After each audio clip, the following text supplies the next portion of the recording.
together, but here we go, the C2 1,000 meters. We have last week's winner from Germany, we have the world champions from Hungary, and we have the European champions from Russia. Lots of great names on this field. I've got to, mention my training partners, Ben Russell, who I shared a house with in Florida, and Gabriel Beauchesne-Sevigny, who I share a room with at ski camps and at other camps over the years. These are great friends of mine, lane 7. In lane 1, we've got 2 Hungarian guys, Dávid Varga and András Vass. Lane number 2, they're young but they're fast. They are Mateusz Kaminski, 23 years old, and Kudla, 22 years old. They got some form. They actually they've raced both World Cups so far, 4th in Milan and 7th in Rashishi. They won last week, 3 minutes 43. Is it going to be faster? It's Yul Oeltze and Ronand Verch.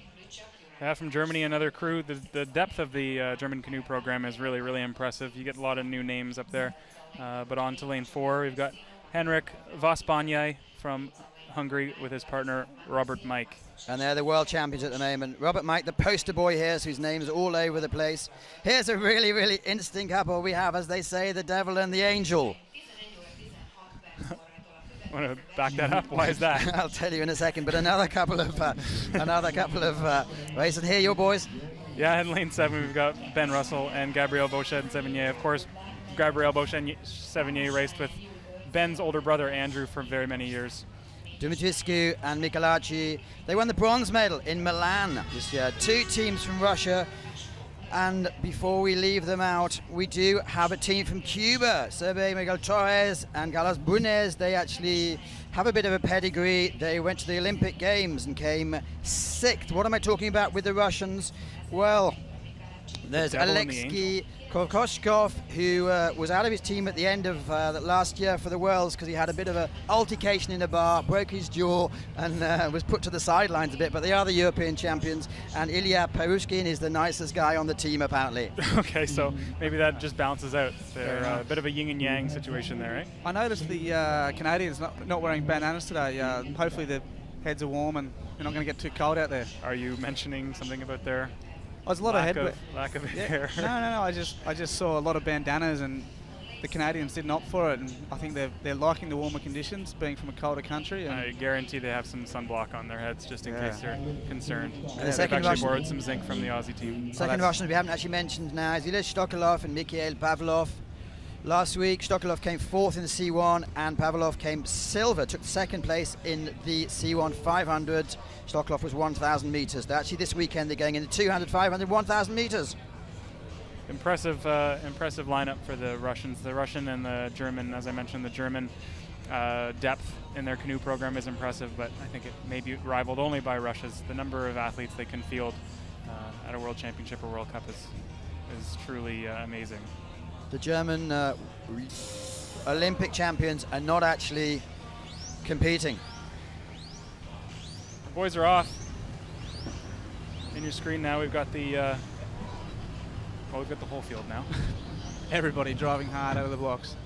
It's a fickle thing it must be to find 2 paddlers that paddle on opposite sides in one country. I suppose in Australia we've got no seaboaters, but these guys managed to pull together so many teams of people that match up together and paddle on opposite sides. I do think it becomes a bit more of a partnership than sometimes K2 does, because K2s you can switch in and swap out guys, but in canoe you're sort of limited.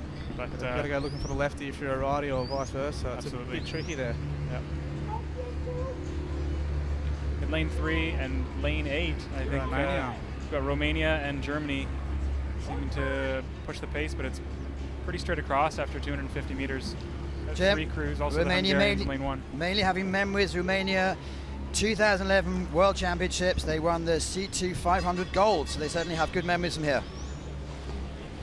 Just having a look at the stroke rates, see a higher stroke rate from the German crew, which is sometimes typical of their canoe paddlers and less typical of their kayak paddlers. But in your picture now, but they're both young guys, so they're just young and I suppose full of energy, ready to push out hard in the C2 1000.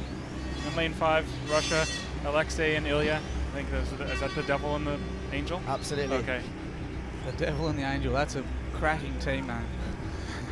The yin and the yang. Still, I think it's the Germans pushing up. We saw strong performances from them already at the first 2 World Cups, and as Lockie made reference to, a lot of medals already at this World Cup in the Olympic disciplines. And this something would not happen in the kayaks in the C1. Alexey, he's actually going later in the C1 200 meters, where he came second in the Russian trials. So it's really an extraordinary athlete, apparently. Saw a couple of guys in Rachits actually from Russia paddling C1 and C4 as well, which just looks so difficult. It's a lot of 1,000 meter races in one day. Well, we have one going late today. We'll talk about that in a while. The Hungarians are giving the Germans a good push now. Lane 3 and 4 starting to push it up. But then we've got another Russian crew in lane 5, still very strong. Still a very close race after 600 meters. For Russia, it's not a trial. Their trials are going to be going at the end of June. But clearly, as they're hosting the World Championships later this season in Moscow, it's going to be really motivational for them to come through. The Hungarians holding on for second, but the Germans are still setting the pace here. It'll be interesting to see what happens in the last 250 meters.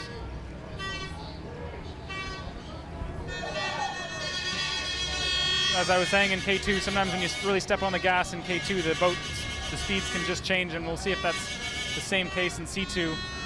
Get a lot of jockeying position in the first half of the K2 race, and we'll see how that comes through here in this last 180, 175 meters here of the C2 1,000 meter final. The young Germans, have they got the legs? They've pushed out hard and they've got themselves a little lead. But well, Germany won last week. Can they hold on?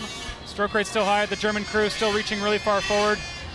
Still a good consistent pace. Hungarians are pushing hard. The stroke rate's up. And Russia not out of it also. So far it's going to be the closest race. We've got 4 teams in a row. In the blue boat, the second Russian crew seems to be passing. Yes, they've passed the first Russian crew. And the Hungarians pushing forward to the line. This is going to be incredibly close. I think the Hungarians might just... Too close to call. Well, the crowd have got their hands up in the air. That might indicate something. They were certainly the fastest over the last 100 meters. Hungary know who they want to win. The crowd wants Hungary to win for sure here, definitely. Well, they're the world champions. They're not sure, are they? Bit of burn in the legs, I could imagine. Impressive finish from those guys. If they just nudged it out, it would have been the first point that they led. Oh, he's calling it. He's saying that he's... The coach is giving him the upside, you think? The second Hungarian crew is actually just fallen in from a bit of fatigue here, so it's not what you're looking for at the end of a seaboat race, I'd imagine. In a boat, in the C2s and the C1s, the boat chute can make a huge difference, and sometimes they sacrifice their buoyancy for a good finish. Really consistent paddling from this German crew. I think they might have just got edged out on the line. Some big boys there, look at them. Wow. But in contrast, Vasbányai is not that big. He's obviously massive power to weight ratio, but he's not large, is he?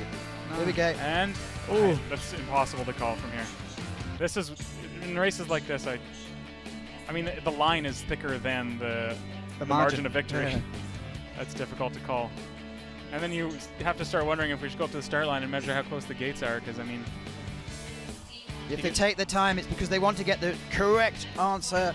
Video cameras, everything they need, so they will have the right answer. Impossible to call. I'll call a tie. It's very rare. There's a tie for the bronze medal in the K1 200 women's last week, but it's not often that it happens. It really isn't. And I wonder why we measure races to the 1,000th of a second, because I don't know if our lanes are that exact or anything. 1,000th of a second represents such a small... Well, they're calling it. I'm not sure it's official yet. We'll have to wait for the actual official results, but as you can maybe hear in the background, it's our third present. Yes, sorry, break off slightly. Officially, Hungary won the gold, Germany took the silver, and Hungary took the bronze medal as well. By over a tenth. I've got to say that's very